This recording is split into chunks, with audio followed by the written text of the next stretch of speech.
येऊ दे ईशाला घरी, मग बघते तिच्याकडे. हे बघ पुष्पा. ईशा, ए ईशा.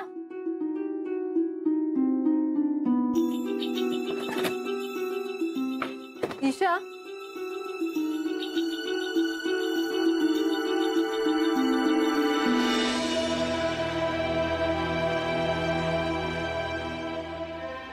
काय झालं? काही नाही. ईशा, ईशा आली नाहीये अजून. अच्छा, म्हणून तुम्ही एवढे टेन्शन मध्ये दिसता. त्यात नेमका तिचा फोन सुद्धा बंद लागतोय. ती कुठे गेले? म्हणजे कधीपर्यंत येईल? काही सांगून गेले का? आली की सांगतो. सांगितलं ना एकदा. झाले का तुझे सगळे प्रश्न विचारून? ये आता.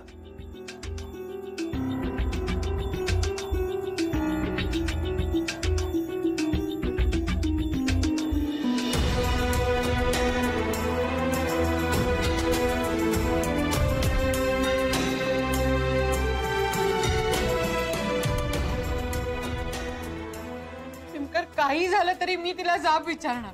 हे बघ पुष्पा, तू ईशाला काहीही विचारायचं नाहीयेस, काही बोलायचं नाहीयेस. हो असं कसं? मग कळणार कसं? हे बघ, आपण आपल्या मुलीला चांगले संस्कार दिलेत की नाही? आपल्या परीने जे जे शक्य आहे ते सगळं चांगलं शिकवलंय आपण तिला. अहो पण हे बघ, असू दे, मी जे काय पाहिलं ते पाहिलं, पण माझा ईशाच्या शब्दावर अजूनही ठाम विश्वास आहे. तिच्या मनात जर काही पाप नसेल ना, तर ती स्वतःहून सगळं सांगेल आपल्याला, आणि मी त्याची वाट बघेन. हो पण अशी परीक्षा घेण्यापेक्षा आपणच जाऊन स्पष्ट विचारूयात ना तिला काय ते.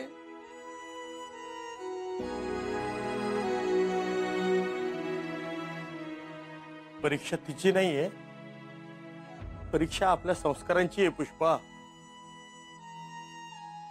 तिला आपल्याबद्दल जरा जरी काही वाटत असेल ना, तरी ती स्वतःहून येईल आपल्याला सांगायला.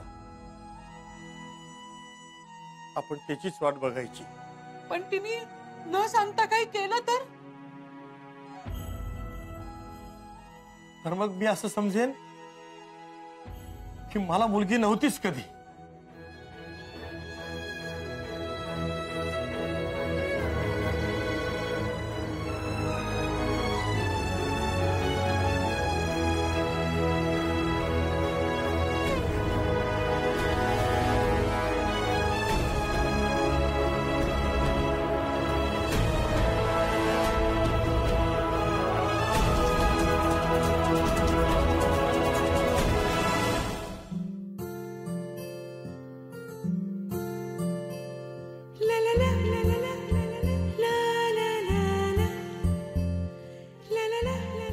काय झालं, लाजलीस का? सर, तुम्ही दार उघडलत माझ्यासाठी. अरे, मला आता एकदम एका विचारवंताचं एक वाक्य आठवलं. कुठलं? तो असं म्हणतो की एखादा पुरुष एखाद्या तरुण मुलीसाठी आयुष्यात फक्त 2 वेळा गाडीचा दार उघडतो. पहिल्यांदा जेव्हा त्याची गाडी नवीन असते, आणि दुसऱ्यांदा जेव्हा ती तरुणी नवीन असते. सर, काही काय? बसा.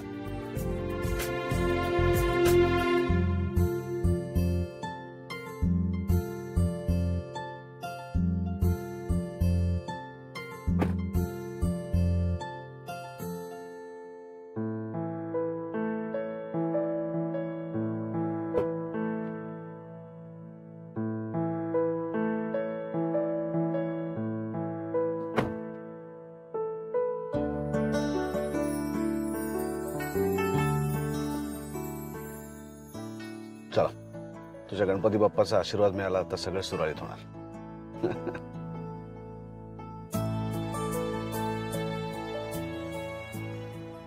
ईशा, काय विचार करतेस? सर, मला तुमच्या प्रश्नाचं उत्तर खरंच माहित नाहीये. का? सर, म्हणजे कसं विचारू मी आई बाबांना हे कळतच नाहीये मला. का? म्हणजे हे आपलं सगळं त्यांना कसं सांगू मी? त्यांना काय वाटेल? काय वाटायचं ईशा? ते ओळखतात मला. हो सर, पण मी आवडतो सुद्धा त्यांना. हो, मग प्रॉब्लेम काय ईशा?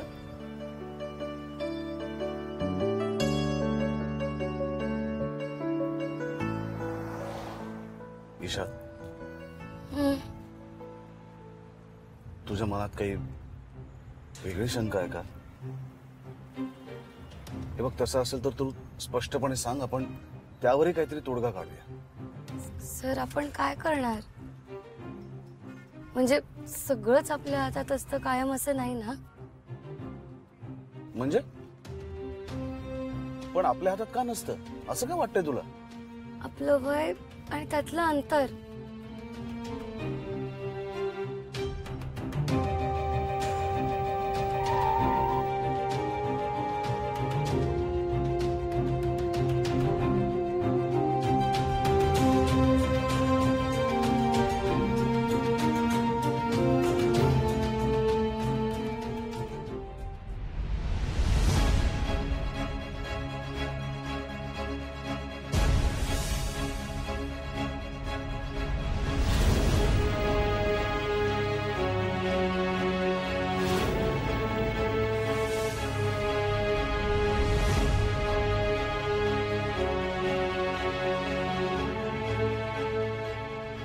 वयाचा थोडा सुद्धा विचार आला नाही यांच्या मनात. हिमकर, आता ईशा स्वतःहून बोलेपर्यंत आपण बोलायचं नाही ठरवलंय ना. तुम्ही 2 घोट चहा घ्या, बघू बरं वाटेल तुम्हाला. तरी मी तुम्हाला सांगत होतो, आमच्या बिपिन सारखं स्थळ तुम्हाला शोधून सापडलं नसतं. पण नाही, तेव्हा सरंजामे तुमचे कैवारी बनले. आता हे जेव्हा जगाला कळेल तेव्हा कोण लग्न करेल तुमच्या मुलीशी? हे आता सगळीकडे पसरणार. टिल्लू म्हणत होते तेच खरंय. लोक आता काय वाटतील ते बोलतील. इथं राहणं सुद्धा मुश्किल होणार आहे आता. नसत्या शंका कुशंका घेऊ नका हो. आपल्याला कदाचित हे घर सुद्धा सोडून जावं लागेल.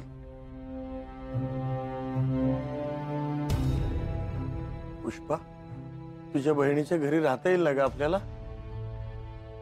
हो, असं काय करताय? खिडकीत बसून असं बोलू नका ना, कोणीतरी ऐकेल. तुम्ही इथे या बघू. निमकर इथे या बघू.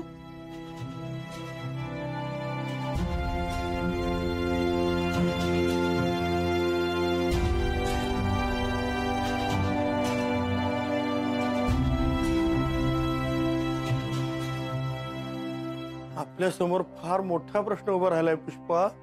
तुला कळत नाहीये. आपण मार्ग काढू हो त्यातनं काहीतरी. नेमकं काय चुकलंय माझं की ज्यामुळे ईशानं असा निर्णय घ्यावा? अहो, आपल्याला नक्की कुठे कळलंय काय झालंय ते अजून? काय कळायचं बाकी राहिलंय आता? सगळं ठरलं सुद्धा असणार त्यांचं. तुम्ही इतका टोकाचा विचार करू नका निमकर. चहा घ्या. विचार करू नको तर काय करू मी? मला तर काही मार्गच दिसत नाहीये. मला एक मार्ग दिसतो. कोणता? शेरीकर वहिनी म्हणाल्या होत्या ईशाचं लग्न मोडलं होतं ना तेव्हा, की तिची पत्रिका दाखवायला हवी. त्यांच्या ओळखीचे एक ज्योतिषी आहेत, त्यांना आपण तिची पत्रिका दाखवू. अगं त्यांना काय होणार आहे? हो, कळेल तरी की तिच्या नशिबात काय लिहिलंय, मुलगा कसा असणार आहे, लग्न होणार आहे की नाही. हे सगळं विचित्रच होतंय. कळत नाहीये का निमकर तुम्हाला? मला एक कळत नाही, दोघांच्या वयात एवढं अंतर असताना. ईशा, वय हा काही मुद्दा असेल असं मला वाटत नाही. सर का नसेल? म्हणजे त्यावरनं कोणी रिजेक्ट कसं काय करू शकतं? सर कदाचित याच मुद्द्यावरून तुमच्या घरचेही मला रिजेक्ट करतील. नाही, म्हणजे वय हा मुद्दा महत्वाचा आहे, मी नाकारत नाही. म्हणजे त्याचा विचार मी सुद्धा करतो. पण त्यावरनं कोणी रिजेक्ट कसं काय करू शकतं?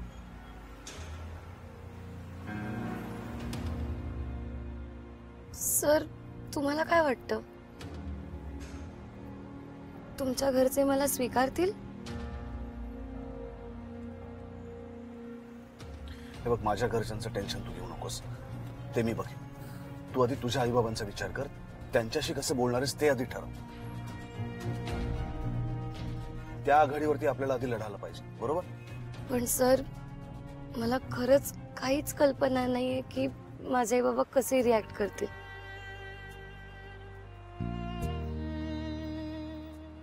ईशा, तू काळजी करू नकोस. ओके, व्यवस्थित होईल सगळं. तुला बोलावं तर लागणारच आहे त्यांच्याशी.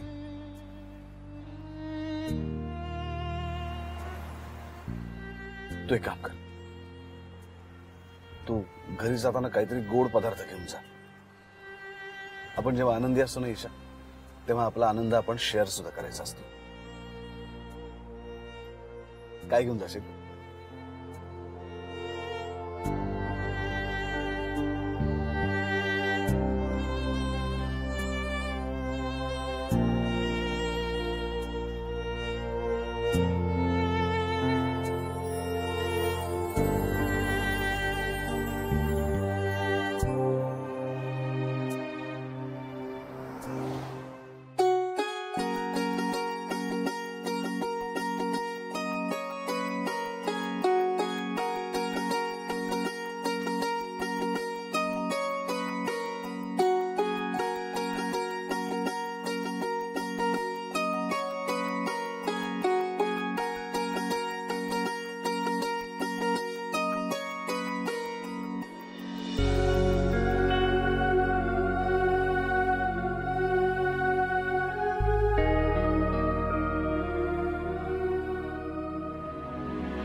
निमकर, तुम्हाला काही खायला देऊ का? आल्यापासून काही खाल्लं नाहीये तुम्ही.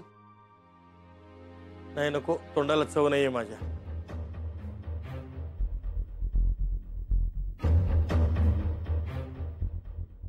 अहो, काहीतरी खाऊन घ्या. पुष्पा, अगं भूक नाहीये मला.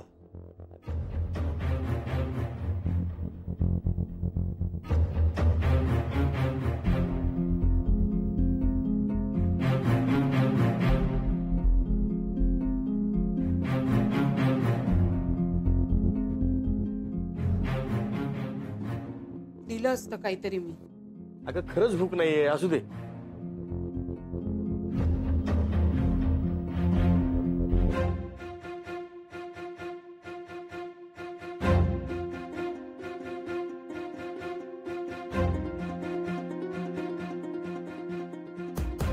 बाबा,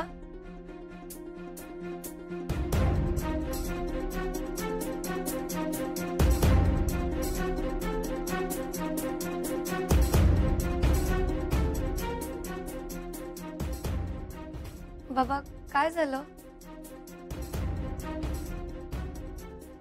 खरंच काम होतं वाटतं आज ऑफिसमध्ये.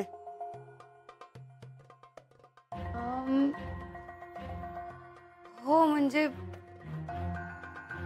अगं, फोन घरीच विसरून गेलीस. कसं कळणार कधी येणार आहेस ते? सॉरी आई, खरंच सॉरी. बाबा, बरं नाहीये का तुम्हाला? नाही, काही नाही, ठीक आहे. तू जेवणार आहेस ना? हो, मी जेवेन. आणि ऍक्च्युली त्यानंतर एक सरप्राईज पण आणलंय मी सगळ्यांसाठी.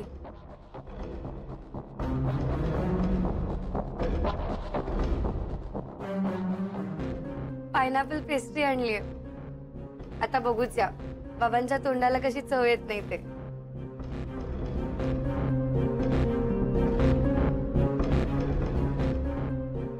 पेस्ट्री कशाबद्दल? बाबा, आनंद झाला की शेअर करावा म्हणतात ना. अरे वा, कसला आनंद झाला ग तुला एवढा? मालकीण वगैरे झालीस की काय ऑफिसची?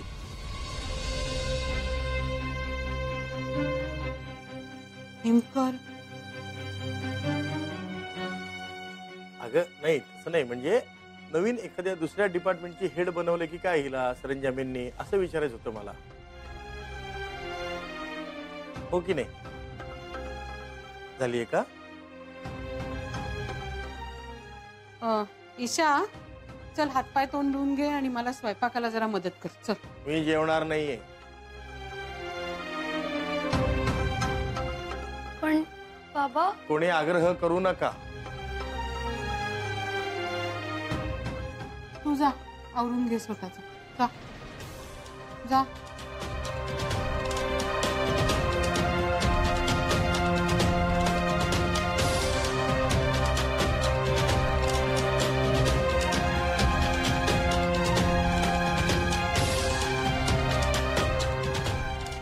नेमकं काय ठरलं होतं आपलं?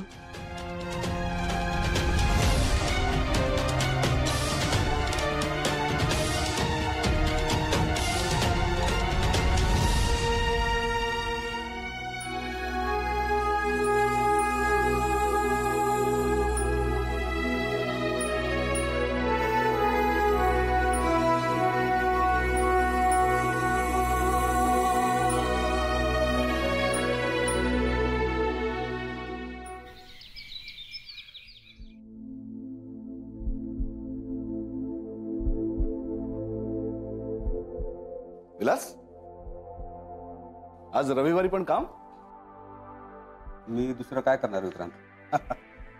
आणि ही काय एवढी जाडजूड फाईल हातामध्ये? मायराने दिले, सिक्युरिटीचे, म्हणजे कॉन्ट्रॅक्ट चेक करतोय, जरा सगळे अपडेट झालेत का बघतोय. जा जा, घरी जा, सुट्टी घ्या. आणि मायराला पण सांग, म्हणून रविवारी काम करायचं नाही. रविवारी आपल्या कुटुंबाबरोबर राहायचं, आपल्या माणसांबरोबर राहायचं आणि सुट्टी एन्जॉय करायची. जा.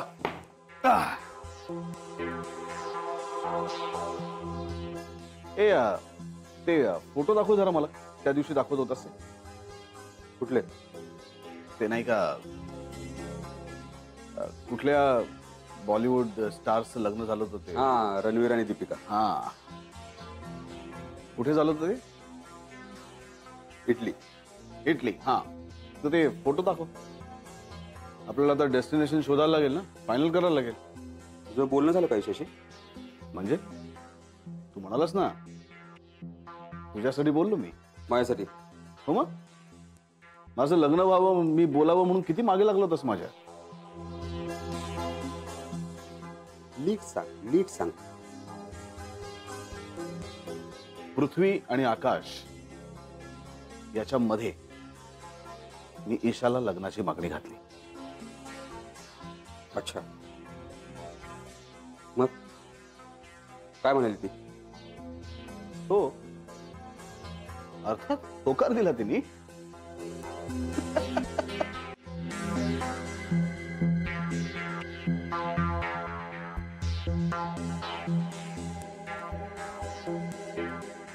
तुला आनंद नाही झाला का? झालं ना. नाही, गप्प आहेस म्हणून विचारलं. माझा मित्र 16 वर्षाचा कसा दिसतोय ते पाहतोय मी. हे कॉम्प्लिमेंट आहे? नाही, कॉम्प्लिमेंट आहे. अभिनंदन, मनापासून अभिनंदन. Thank you, thank you.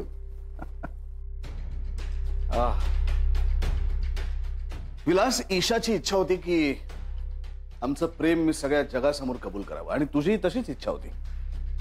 आणि बघ, आज तुझ्या मित्रांनी हेलिकॉप्टरमध्ये ईशाला लग्नाची मागणी घातली. काय वेगळंच फिलिंग आहे रे विलास, काय वेगळंच फिलिंग आहे. तुला सांगू शकत नाही मी. तू खुश आहेस ना? मला दुसरं काय पाहिजे अजून? मला सांग, तू आहेस ना यात माझ्या बरोबर? तू त्यांच्या घरच्याशी बोललास? नाही, ते ईशा बोलणार आहे. तुला काय वाटतं विक्रांत? नाही म्हणजे वयाचा डिफरन्स बघता थोडे यार, जे वय विसरायला लावतं तेच खरं प्रेम. शेवटी प्रेमच जिंकणार विलास. आत्ता या क्षणी ती तिच्या घरी अमरीश पुरी बरोबर बोलत असेल माझ्याबद्दल. शेवटी प्रेमच जिंकणार विलास, प्रेमच जिंकणार.